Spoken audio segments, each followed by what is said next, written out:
যুক্তরাষ্ট্রের ক্যালিফোর্নিয়ার বাসিন্দা ট্রিম ফ্রেডের নেশা সাপ নিয়ে কাজ করা।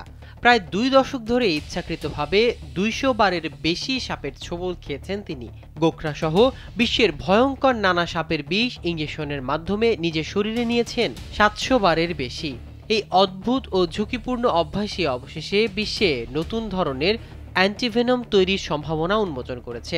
বিবিসির তথ্য অনুযায়ী গবেষকরা টিমের রক্তের এমন বিশেষ অ্যান্টিবডি খুঁজে পেয়েছেন যা মারাত্মক নিউরোটক্সিনের বিরুদ্ধে কার্যকর প্রতিরোধ গড়ে তুলতে পারে। স্যান্ডেলিনা সো, রূপচর্চায় আভিজাত্য।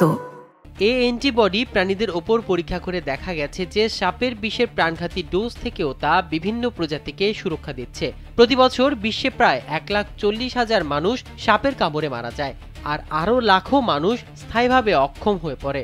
ফলে এই নতুন অ্যান্টিভেনম আশা জাগিয়েছে উন্নত চিকিৎসার ক্ষেত্রে। সেন্টিভ্যাক্স বায়োটেকের প্রধান বিজ্ঞানী ডক্টর জ্যাকব গ্ল্যানভিল জানান, টিমের রক্তে পাওয়া 2 ধরনের বিস্তৃত অ্যান্টিবডির সঙ্গে তৃতীয় উপাদান যুক্ত করে একটি শক্তিশালী অ্যান্টিভেনম ককটেল তৈরি করা হয়েছে। তবে বিশেষজ্ঞরা সতর্ক করেছেন যে এই অ্যান্টিভেনম মানবদেহে প্রয়োগের আগে আরও বিস্তৃত পরীক্ষা নিরীক্ষা প্রয়োজন।